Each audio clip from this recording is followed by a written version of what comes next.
مرحبا حبايبي مشاهدي قناة ماكويزين.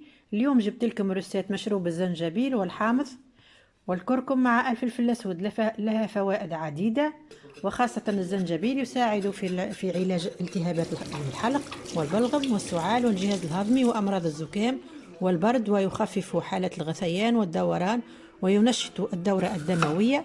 والحامض غني بفيتامين سي، والكركم مع الفلفل الأسود يساعد في تحسين عملية الامتصاص الكركمين في الجسم.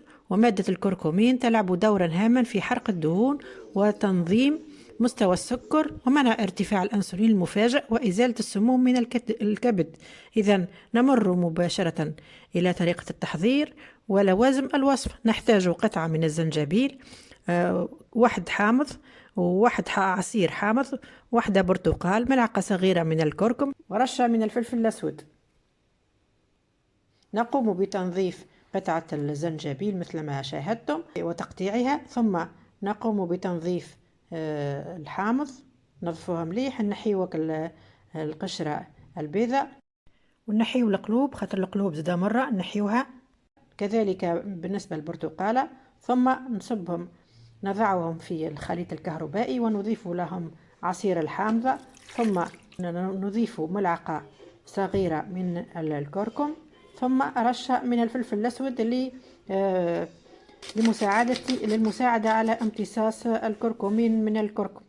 ثم نقوم بالرحي، ثم نضعهم في طبق المجمد، ثم نضعهم في كيس غذائي لنحتفظ بهم كل يوم.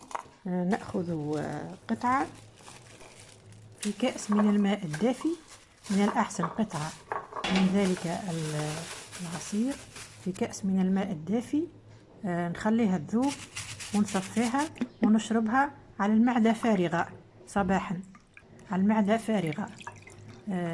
تقوي جهاز المناعة وما تمرضش وما تكحش، وتعطيك مناعة وقوة وصحة، ما تجيكش لا سعال ولا كحة. وإذا كان عجبكم الفيديو ما تنساوش تشاركوه مع أصحابكم وأحبابكم. وإلى اللقاء في فيديو قادم إن شاء الله، وإن شاء الله الناس الكل في صحة جيدة.